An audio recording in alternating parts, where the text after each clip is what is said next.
जी अस्सलाम वालेकुम बच्चों आज हमारे पास जो है वो लेक्चर नंबर 11 है। टॉपिक 10.5 का लेटेंट हीट के रिलेटेड जो है बच्चों हमने इस टॉपिक में अंदर पढ़ना है। ठीक है, सबसे पहले बच्चों हम देखते हैं कि लेटेंट हीट क्या होता है, उसकी डेफिनेशन देखते हैं बच्चों। It is the heat energy required to change the state of a substance without changing its temperature. बच्चों ये वो एनर्जी है जिसको इस्तेमाल करते हुए जो है हम एक सब्सटेंस की स्टेट चेंज करते हैं। मिसाल के तौर पे अगर हमारे पास सॉलिड है तो उसको लिक्विड में कन्वर्ट करने के लिए जो हीट चाहिए वो लेटेंट हीट होती है। इसी तरह अगर हमारे पास एक लिक्विड है तो उसको गैस में कन्वर्ट करने के लिए जो हीट चाहिए होती है उसको हम लेटेंट हीट कहते हैं।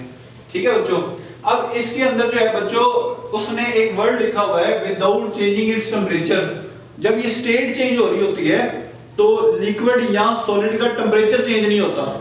अब अगर टेंपरेचर चेंज नहीं होता तो ये जो हीट हम उसको दे रहे हैं ये किधर जाती है, वेयर द हीट यूज्ड। कहता है बच्चों कि ये जो हीट है ना ये टू ब्रेक और form bond between particles. Solid के अंदर हमें पता है बच्चों कि इंटरमॉलिक्यूलर फोर्सेस ज्यादा होती हैं बनिस्बत लिक्विड के। तो जब हमने किसी चीज को सॉलिड से लिक्विड में कन्वर्ट करना है तो उनके दरमियान जो ये जो बॉन्डिंग है इसको हमें तोड़ना पड़ेगा और उसको तोड़ने के लिए जो है हम ये हीट एनर्जी जो है वो इस्तेमाल करेंगे।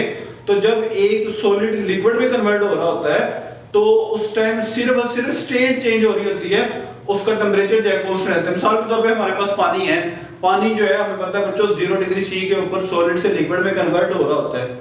लेकिन जब वो सॉलिड से लिक्विड में बर्फ से पानी में कन्वर्ट हो रहा होता है तो उस दौरानिये में बर्फ और जो पानी कन्वर्ट हो गया होता है दोनों का टेंपरेचर 0 ही रहता है जब तक सारी की सारी बर्फ जो है वो पानी में कन्वर्ट ना हो जाए। ठीक है, तो कहता है बच्चों कि ये जो है हीट एनर्जी ये सिर्फ उसके बॉन्ड्स को ब्रेक करने में इस्तेमाल होती है। इससे जो है उसके मॉलिक्यूल्स की मूवमेंट में जो है वो कोई भी फर्क नहीं पड़ता। पिछले लेक्चर में हम पढ़ गए हैं कि जब हम किसी सब्सटेंस को हीट देते हैं तो उसके मॉलिक्यूल्स की मूवमेंट में जो है वो इजाफा हो जाता है। ठीक है, उसके टेंपरेचर देने से उसकी मूवमेंट काइनेटिक एनर्जी जो है बढ़ जाती है। लेकिन इसमें ये जो हीट है ये सारी की सारी जो है उसकी स्टेट को चेंज करने में जो है इस्तेमाल हो रही है, सॉलिड से लिक्विड में और लिक्विड से गैस में। अब बच्चों इसकी जो है हमारे पास दो टाइप्स हैं, two types of latent heat. एक को हम कहते हैं latent heat of fusion. Latent heat of fusion बच्चों वो हीट है जिसको मैं डिटेल में पढ़ेंगे। ये वो हीट है जो सॉलिड के लिए इस्तेमाल होती है और सॉलिड को हमने क्या करना है, सॉलिड को अपने लिक्विड में कन्वर्ट करना है। इसकी बच्चों सेकंड टाइप है हमारे पास latent heat of vaporization. Latent heat of vaporization जो है हम लिक्विड्स के लिए इस्तेमाल करते हैं। ये वो हीट है जो एक लिक्विड को जो है वो गैस में कन्वर्ट करने के लिए हम इस्तेमाल करते हैं। तो बच्चों अब हम इसको जो है वो बारी बारी जो है इन दोनों को एक्सप्लेन करते हैं। तो बच्चों अब हम जो है वो लेटेंट हीट ऑफ फ्यूजन पढ़ते हैं। इसमें क्या होता है बच्चों, it is the heat energy required to convert 1 kg of a solid into a liquid. कहता है बच्चों ये वो हीट एनर्जी है जो 1 किलोग्राम सॉलिड को लिक्विड में कन्वर्ट करने के लिए इस्तेमाल होती है। ठीक है, अब इसमें जो है पॉइंट क्या है बच्चों, एट इट्स मेल्टिंग पॉइंट। अब सॉलिड लिक्विड में कन्वर्ट ही तब होगा बच्चों जब वो अपना मेल्टिंग पॉइंट के ऊपर आ जाएगा, while keeping the temperature constant. और इस दौरानिये में जब एक सॉलिड ने लिक्विड में कन्वर्ट होना है उसका टेंपरेचर जो है वो कांस्टेंट रहेगा, जो अभी हमने जो है वो इंट्रोडक्शन पैराग्राफ में पढ़ा है। ठीक है बच्चों, अब जब एक सॉलिड लिक्विड में कन्वर्ट होता है तो उसमें क्या होता है बच्चों कि सॉलिड जो है वो मेल्ट करता है और मेल्टिंग उसकी तब होगी जब वो सराउंडिंग से हीट को एब्जॉर्ब करेगा। जैसे वो सराउंडिंग से हीट को एब्जॉर्ब करेगा उसके अंदर मौजूद जो स्ट्रॉन्ग बॉन्ड्स हैं पार्टिकल्स के दरमियान वो टूटना शुरू हो जाएंगे। उसके टूटने से जो है वो पार्टिकल्स फ्रीली मूव करेंगे। जब वो लिक्विड में कन्वर्ट हो जाएंगे तो वो उनकी मूवमेंट जो है वो भी तेज हो जाएगी और ये सारे का सारा अमल जो है बच्चों इस दौरानिये के अंदर जो है टेंपरेचर कांस्टेंट रहेगा। जैसे ही सॉलिड का पहला पार्टिकल लिक्विड में कन्वर्ट होगा और जब तक सारे का सारा लिक्विड नहीं बन जाता तब तक उस सारे सॉल्यूशन का जो टेंपरेचर है बच्चों वो एक जैसा ही रहेगा। ठीक है, अब हम बच्चों देखते हैं कि इस लेटेंट हीट ऑफ फ्यूजन को कैलकुलेट हम कैसे करते हैं, किस फार्मूले से जो है हम लेटेंट हीट को जो है हम कैलकुलेशन कर सकते हैं। इसका फार्मूला होता है बच्चों Q जो है वो एनर्जी है जो हम किसी भी जो है वो सॉल्यूशन को या मटेरियल को दे रहे हैं, M उसका मास है और F जो है वो लेटेंट हीट ऑफ फ्यूजन है। तो इसकी इक्वेशन बच्चों बनती है Q is equal to mLF। ठीक है, यहाँ पे जो है एक्सप्लेन किया हुआ बच्चों LF क्या है, लेटेंट हीट ऑफ फ्यूजन है। Q जो है वो हीट एनर्जी है जो हम उसको दे रहे हैं ताकि वो सॉलिड से लिक्विड में कन्वर्ट हो जाए। और m जो है मास ऑफ सब्सटेंस है, जो कि इस डेफिनेशन में हमने पढ़ा है बच्चों कि स्टैंडर्ड डेफिनेशन के लिए जो है मास हम 1 kg रखेंगे और उस 1 kg के लिए फिर जितनी हीट देंगे वो हमारे पास जो है बच्चों लेटेंट हीट ऑफ फ्यूजन कहलाएगी। ठीक है, अब इसको जो है हम एक एग्जांपल के साथ जो है स्टडी करते हैं। अच्छा बच्चों, अब हम एक एग्जांपल देखते हैं। Latent heat of fusion of ice, इसकी वैल्यू होती है बच्चों 3.36 मल्टीप्लाई बाय 10⁵ जूल पर किलोग्राम। इसका ये मतलब है बच्चों कि अगर आपके पास आइस 1 kg मौजूद है और उसको आप मेल्ट करना शुरू होते हैं, तो उस आइस को मेल्ट करने के लिए आपको तकरीबन इतनी हीट चाहिए 3.36 मल्टीप्लाई बाय 10⁵ जूल। और आपके पास आइस का जो मास होना चाहिए बच्चों वो 1 kg होगा। अगर ये वैल्यूज होंगी तो उसकी लेटेंट हीट ऑफ फ्यूजन की जो वैल्यू होगी बच्चों वो 3.36 मल्टीप्लाई बाय 10⁵ जूल पर किलोग्राम होगी। ठीक है, तो इसको जो है बच्चों हम एक एक्सपेरिमेंट की मदद से भी देखते हैं। फर्ज करें कि आपके पास एक बीकर है और इस बीकर के अंदर आपने आइस क्यूब्स डाले हुए हैं, उसको जो है आपने फ्लेम के जरिए मेल्ट करना है और इसकी टेम्परेचर मेजरमेंट के लिए आपने इसके साइड में जो है एक थर्मोमीटर लगा देना है। ये सारा सेटअप बच्चों आपने एक स्टैंड के जरिए जो है वो किसी जगह पे जो है वो इस्टेब्लिश कर देना है। ठीक है, अब आप देखेंगे बच्चों कि ये जो आइस है ये आहिस्ता आहिस्ता मेल्ट होना शुरू होगी। जब ये मेल्ट होगी बच्चों तो आप देखेंगे कि इस मेल्टिंग वाली आइस का जो टेम्परेचर है यहाँ पे 0 डिग्री सी रिकॉर्ड होगा। जब तक ये सारी की सारी आइस जो है वो मेल्ट नहीं हो जाती, ये टेम्परेचर आप थर्मोमीटर पे देखेंगे बच्चों वो 0 डिग्री सी ही रहेगा। इसको जो है बच्चों आपकी बुक में जो है वो एक ग्राफ की मदद से जो है शो किया गया है। इस ग्राफ में देखें बच्चों, ये ग्राफ शुरू हो रहा है यहाँ पे, इस तरफ टाइम ग्राफ है और इस तरफ जो है हमारे पास एक्स वाई एक्सिस की तरफ जो है टेम्परेचर। अब ये टेम्परेचर -30 डिग्री सी शुरू हो रहा है। इसका ये मतलब है कि जो आपकी आइस थी वो पहले -30 डिग्री सी के ऊपर पड़ी हुई थी। अब जब उसको मेल्ट करना शुरू करते हैं बच्चों तो उसके अंदर जो है वो हीट ऐड होती जाएगी। ये -30 से -29, 28 और ये ज़्यादा होते होते टेम्परेचर बच्चों इसका जो है वो 0 डिग्री सी तक हो जाएगा। अब जब तक इसका टेम्परेचर 0 डिग्री सी तक होगा ये तब तक जो है बच्चों आइस ही रहेगी।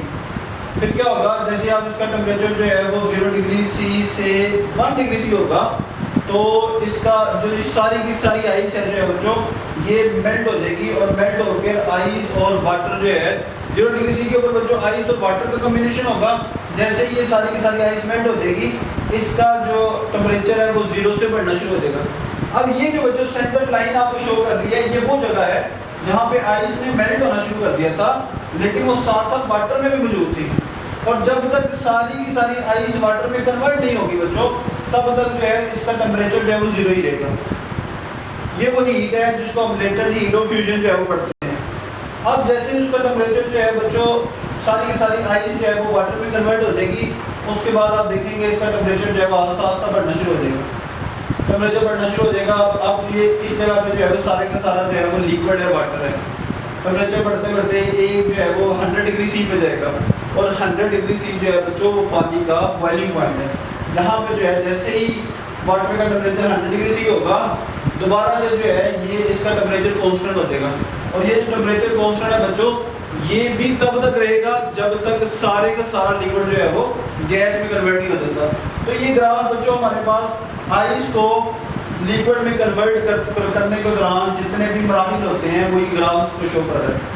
दोबारा देख रहे हैं बच्चों, इस ग्राफ में क्या शो हो रहा है, इस ग्राफ में ये शो हो रहा है कि यहाँ पे सारी आइस है, हम इसको जो है टेम्परेचर देते हैं। टेम्परेचर देने से जो है ये आइस लिक्विड में कन्वर्ट नहीं होती। यहाँ पे जाकर जो है जब 0 डिग्री सी हो जाता है तो आइस जो है वो मेल्ट करना शुरू करती है और मेल्ट करके आइस प्लस वाटर बनना शुरू हो जाता है। यह आइस प्लस वाटर जो है ये जब तक इस सारे के सारी आइस जो है वाटर में कन्वर्ट नहीं हो जाती इसका टेम्परेचर जो है बच्चों 0 डिग्री सी रहता है। जैसे ही आइस वाटर में कन्वर्ट होगी इसका टेम्परेचर जो है वो यहाँ से बढ़ना शुरू हो जाएगा। ये 0 से 10, 20, 30 और बढ़ता बढ़ता जो है वो 100 डिग्री सी पे जाएगा। और जैसे ही यहाँ 100 डिग्री सी पे जाएगा बच्चों तो यहाँ पे जो है वो वाटर कन्वर्ट होना शुरू हो जाएगा, बॉयल होना शुरू हो जाएगा वेपर्स में। ठीक है, तो ये बच्चों हमारे पास जो है वो लेटेंट हीट ऑफ फ्यूजन का जो है वो टॉपिक है। हमारे पास इसकी जो है वो सेकंड टाइप है लेटेंट हीट ऑफ वेपराइजेशन। पहले हम इसकी डेफिनेशन देखते हैं बच्चों। It is the heat energy needed to change 1 kilogram of a liquid into gas. बच्चों ये वो एनर्जी है जो एक लिक्विड को गैस में कन्वर्ट करने के लिए जो है हमें चाहिए। और ये काम किस जगह पे होगा? At its boiling point. ये जो है वो लिक्विड के बॉइलिंग पॉइंट के ऊपर होगा, विदाउट चेंजिंग इट्स टेम्परेचर। इस अमल के दौरान भी जो है जब एक लिक्विड गैस में कन्वर्ट हो रहा होगा बच्चों, लिक्विड का टेम्परेचर तब तक चेंज नहीं होगा जब तक सारे का सारा लिक्विड जो है बच्चों गैस में कन्वर्ट नहीं हो जाता। तो हम देखते हैं बच्चों कि अगर ये जो है वो इसका टेम्परेचर नहीं बढ़ रहा तो इसकी हीट जो है वो किधर जा रही है? वेयर द हीट गो। तो हम पढ़ेंगे बच्चों कि liquid absorb heat, entire liquid start evaporating. जैसे ही लिक्विड के अंदर जो है हम हीट उसको देते हैं तो उससे क्या होता है कि लिक्विड के मॉलिक्यूल जो है वो आहिस्ता आहिस्ता कन्वर्ट होना शुरू हो जाते हैं वेपर्स के ऊपर। जैसे टेम्परेचर जो है, मिसाल के तौर पर अगर हम पानी की मिसाल पढ़ रहे हैं तो पानी का बच्चों बॉइलिंग पॉइंट है 100 डिग्री सी। तो जैसे ही 100 डिग्री सी होता है तो पानी का पहला कतरा जो है वो एस्केप आउट हो जाता है एज अ वेपर, फिर दूसरा, फिर तीसरा, और जब तक सारा का सारा पानी गैस में कन्वर्ट नहीं हो जाता पानी का टेम्परेचर जो है बच्चों 100 ही रहता है। और जैसे ही 101 होता है टेम्परेचर तो कोई भी लिक्विड जो है बाकी नहीं रहता। इससे क्या होता है बच्चों कि ये जो हमने इस 100 डिग्री सी के दौरानिये के अंदर जो है वो असल में हो क्या रहा है, उसमें जो है वो लिक्विड के मॉलिक्यूल्स की जो आपस में बॉन्डिंग है, इंटरमॉलिक्यूलर जो फोर्सेस हैं वो टूट रही होती हैं, जिससे क्या होता है कि लिक्विड के मॉलिक्यूल जो है वो उस बर्तन में से जो है एस्केप आउट करते हैं as a vapour, as a gas. ठीक है, तो बच्चों हम जो है वो देखते हैं कि इसकी हम कैलकुलेशन कैसे करते हैं। इसका वही फार्मूला बच्चों जो हम लेटेंट हीट ऑफ फ्यूजन के लिए पढ़ के आए हैं, Q = M × L और V स्टैंड फॉर वेपराइजेशन। यहाँ पे हमने जो है फ्यूजन में पढ़ा था बच्चों LF, यहाँ पे हमारे पास जो है वो लेटेंट हीट ऑफ वेपराइजेशन है तो हम F की जगह पे V इस्तेमाल करेंगे। LV क्या है बच्चों? Latent heat of vaporisation. Q जो है वो हीट एनर्जी है जो हम इस सॉल्यूशन को दे रहे हैं, पानी को दे रहे हैं, और M जो है वो मास है। ये जो है बच्चों इस फार्मूले की मदद से जो है हम वो हीट कैलकुलेट कर सकते हैं जो हमें 1 किलोग्राम पानी को देनी है ताकि वो पानी जो है वेपर बन के बुखारात में जो है वो चला जाए। तो बच्चों अब हम जो है वो लेटेंट हीट ऑफ वेपराइजेशन को जो है वो एक एग्जांपल से एक्सप्लेन करते हैं बच्चों लेटेंट हीट ऑफ वाटर, पानी की जो लेटेंट हीट है बच्चों उसकी वैल्यू है 2.26 × 10⁻⁶ जॉल पर किलोग्राम। इसका मतलब बच्चों ये है कि अगर आपके पास 1 किलोग्राम पानी हो और आपने उस पानी को जो है वो वेपर्स में कन्वर्ट करना है तो आपको जो है वो 2.26 × 10⁻⁶ जॉल जो है एनर्जी देनी पड़ेगी। तो इसके लिए जो है बच्चों ये हमारे पास latent heat of vaporization, V stand for vaporization, उसकी वैल्यू बनेगी बच्चों 2.26 × 10⁻⁶ जॉल पर किलोग्राम। अब बच्चों हम इसको जो है ना एक्सप्लेन करते हैं उसी एक्सपेरिमेंट से जो हमने जो है वो लेटेंट हीट ऑफ जो है वो फ्यूजन के अंदर पढ़ा था। अब इसमें क्या होगा बच्चों, जब पानी का टेम्परेचर 100 डिग्री सी से कम रहेगा तो हमारे पास जो फ्लास्क है बच्चों इसके अंदर सारे का सारा जो है वो पानी होगा। जैसे इसका टेम्परेचर 100 डिग्री सी पे पहुंचेगा बच्चों तो इसके अंदर कुछ जो है वो पानी होगा और कुछ जो है हमारे पास बच्चों इसके अंदर वेपर्स बनना शुरू हो जाएंगे। और जैसे ही जो है इसका टेम्परेचर मजीद 100 डिग्री सी से अबव हो जाएगा, 101 हो जाएगा, तो ये सारे का सारा लिक्विड जो है बच्चों कन्वर्ट हो जाएगा वेपर्स में। ठीक है, तो इसको जो है हम ग्राफ में देखते हैं बच्चों। ये हमने पिछले जो है वो टॉपिक के अंदर लेटेंट हीट ऑफ फ्यूजन के अंदर एक्सप्लेन किया था। यहाँ से जो है वो आइस थी, आइस कन्वर्ट हुई पहले आइस और वाटर में, और यहाँ से आइस मेल्ट होने के बाद ये वाटर में कन्वर्ट होगी। अब हमारे पास इस टॉपिक के अंदर ये जो ग्राफ है बच्चों ये यहाँ से स्टार्ट होगा। पानी जो है वो इसको हम जो है वो बॉइल कर रहे हैं और जैसे ही पानी का टेम्परेचर जो है वो 100 डिग्री सी होगा ये सारे का सारा पानी जो है वो कन्वर्ट हो जाएगा वेपर्स में। 100 डिग्री सी के ऊपर जो है बच्चों ये पानी भी होगा और वेपर्स भी होगा, और 100 से जैसे ही 101 होगा तो सारे का सारा पानी जो है बच्चों ये वेपर्स में कन्वर्ट हो जाएगा, बॉइल हो जाएगा।